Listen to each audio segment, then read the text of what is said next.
Hi, this is Value Updates YouTube channel. நம்ம Value Update channel exclusive legal education முக்கியமான updates கொடுத்துட்ருக்கோம். நம்மளுடைய சேனலை சப்ஸ்கிரைப் பண்ணுங்கள், மறந்துடாதீங்க. பெல் பட்டன் ப்ரெஸ் பண்ணுங்கள்.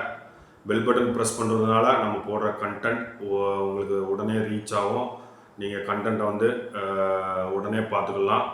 நம்மளுடைய சப்ஸ்கிரைபர் சோசியல் மீடியாவில் ஷேர் பண்ணுங்கள், அதாவது வாட்ஸ்அப் குரூப் இதுலேயும் ஷேர் பண்ணுங்கள். ஃபுல் கண்டென்ட்டையும் பாருங்கள். இன்றைக்கி நம்ம பார்க்க போகிற சட்டத்தில் என்னன்னு பார்த்தீங்க அப்படின்னா, எக்ஸ்பார்ட்டி ஆர்டர், அதாவது எக்ஸ்பார்ட்டியை பற்றி பார்க்க போகிறோம். வழக்கில் நீதிமன்றங்களில் எக்ஸ்பார்ட்டி அப்படின்னா என்ன அப்படிங்கிறத நம்ம இன்றைக்கி விவரித்து சொல்ல போகிறோம். வழக்கில் பார்த்தீங்க அப்படின்னா எக்ஸ்பார்ட்டி அப்படின்னா என்ன அப்படிங்கும் பொழுது, ஒரு தரப்பு மட்டும் பார்த்தீங்க அப்படின்னா பொதுவாக வழக்குதாரர் அப்படிங்கிறவர் ஒருத்தர் இருப்பார். நீதிமன்றத்தில் வழக்கு தொடர்ந்துருப்பார்.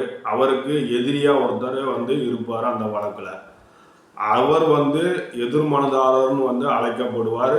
அப்படி இல்லைன்னா பிரதிவாதி அப்படின்னு அழைக்கப்படுவார். இவருக்கு வழக்கு தொடர்ந்தவர் கோர்ட்டு மூலியமாக சம்மன் நோட்டீஸ் இந்த வழக்கு தொடரப்பட்டிருக்கு அப்படின்னு சொல்லி அனுப்பப்படும். அதை பெற்றுவிட்டு வழக்குக்கு வராமல் இருந்தால் அப்போ என்ன பண்ணுவாங்க நீதிமன்றம்னு பார்க்கும் பொழுது, ஒரு தலைபட்சமாக விசாரிக்கப்பட்டு அந்த வழக்குக்கு தீர்ப்பு வழங்கப்பட்டோ அந்த வழக்கை முடித்து வச்சுடுவாங்க. அதனால் பிரதிவாதி எதிர்மனுதாரருங்கிறவர் நோட்டீஸ் கோர்ட்லேருந்து சம்மன் கோர்ட்லேருந்து வந்தால் அதை வாங்கி வழக்குக்கு வழக்கில் ஆஜராகி வழக்கை நடத்தணும். அப்படி வாங்கி கொண்டு வழக்குக்கு வரல அப்படின்னா ஒரு தலைபட்சமாக கோர்ட் எக்ஸ்பார்ட்டி ஆர்டர் பிறப்பிக்கும். இதனுடைய வரையறை என்ன அப்படின்னு பார்க்கும் பொழுது, இது பார்த்தீங்க அப்படின்னா லத்தீன் வார்த்தையிலிருந்து வந்தது எக்ஸ்பார்ட்டி அப்படிங்கிறது. எக்ஸ் அப்படின்னா ஒன்றிலிருந்து அப்படின்னு ஒரு பொருள் லத்தீன் வார்த்தையில், மற்றும் பார்ட்டி அப்படின்னா தரப்பு அப்படிங்கிற பொருள் தருது. அதாவது ஒரு தரப்பிலிருந்து அப்படிங்கிற பொருள் எக்ஸ்பார்ட்டி அப்படின்னா அர்த்தம்.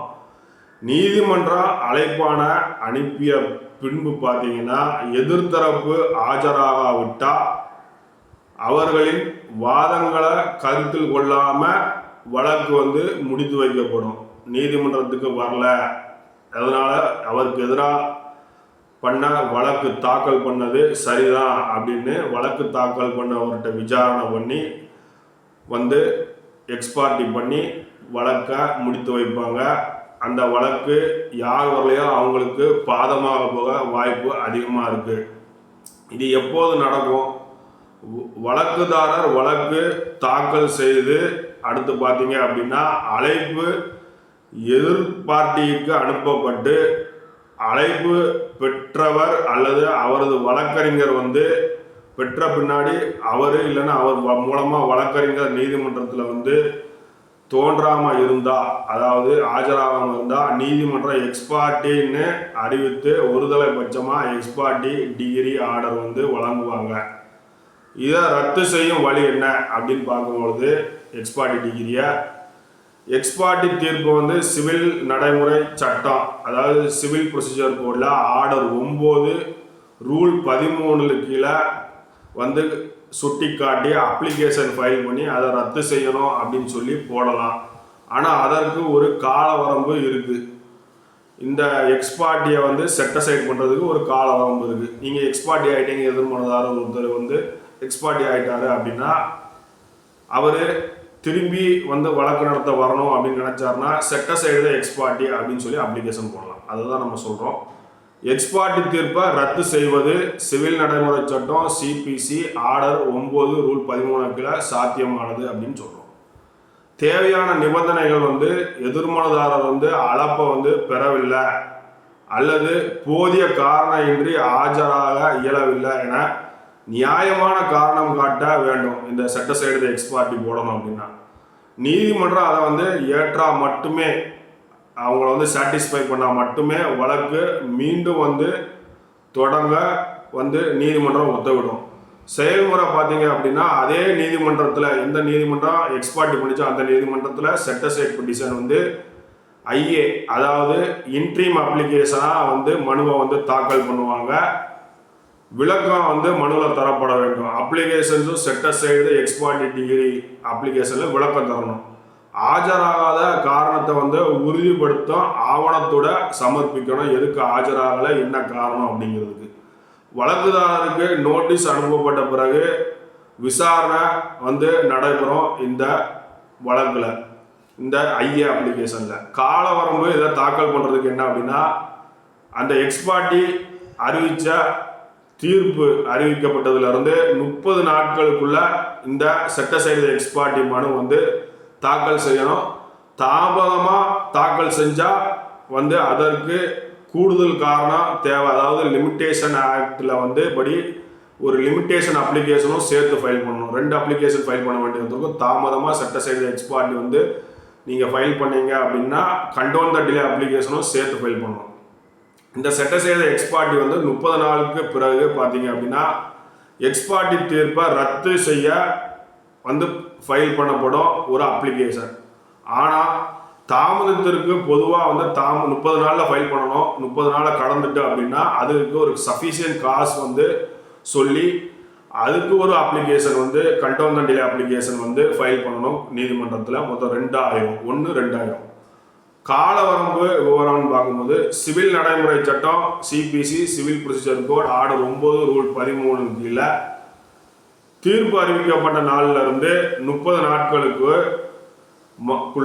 மனு வந்து தாக்கல் செய்யணும். அப்படி இல்லை அப்படின்னா அதற்கு பிறகு தாமதத்தை இருந்தால் நீதிமன்றத்தில் தாமத மன்னிப்பு கோரி கண்டெம்ப்ட் அப்ளிகேஷனும் ஃபைல் பண்ணோம். ஆனால் உண்மையான காரணமாக இருக்கணும். எடுத்துக்காட்டாக பார்த்தீங்கன்னா எதுக்கு டிலே வந்து இருக்குன்னு உண்மையானதாக சொல்லணும்.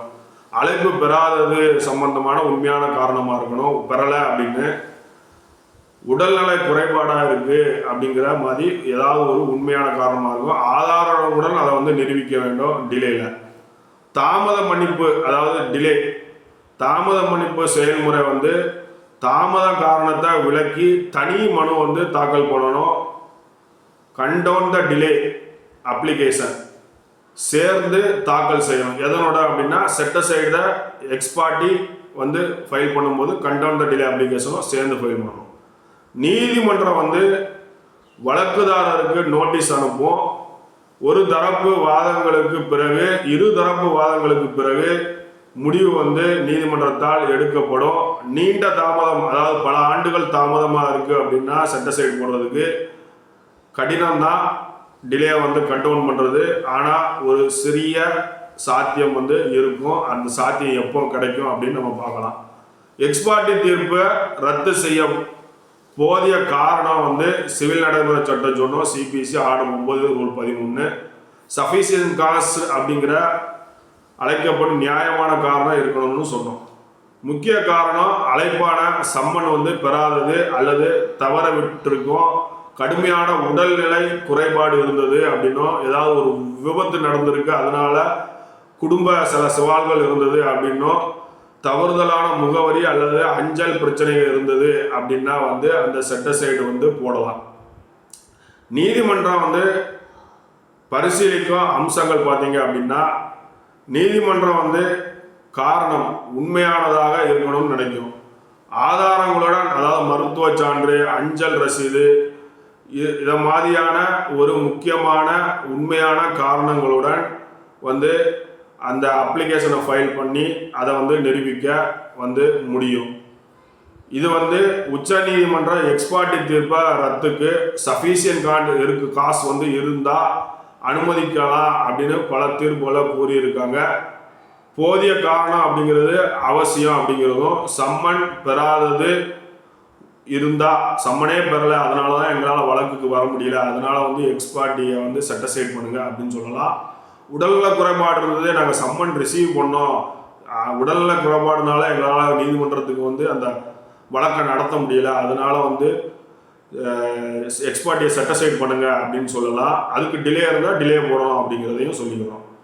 போன்ற உண்மையான காரணங்களை ஆதாரங்களோட நிரூபித்தா மட்டும்தான் வந்து பார்த்தீங்க அப்படின்னா வந்து அந்த அப்ளிகேஷனை வந்து நீங்கள் போடுற எக்ஸ்பார்ட்டியை வந்து செட்டிசைட் பண்ணுற அப்ளிகேஷனை, டிலேவாக இருந்தால் டிலேவோட கண்டோன் டிலேவோட போடுற அப்ளிகேஷனை, அந்த டிலே வந்து சஃபிஷியன்ட் டிலேவாக இருக்கணும், அதையும் நியாயப்படுத்தணும். நீங்கள் எக்ஸ்பார்ட்டி ஆகிருந்தீங்கன்னா செட்டிசைட் பண்ணுறதுக்கையும் நியாயப்படுத்தணும்.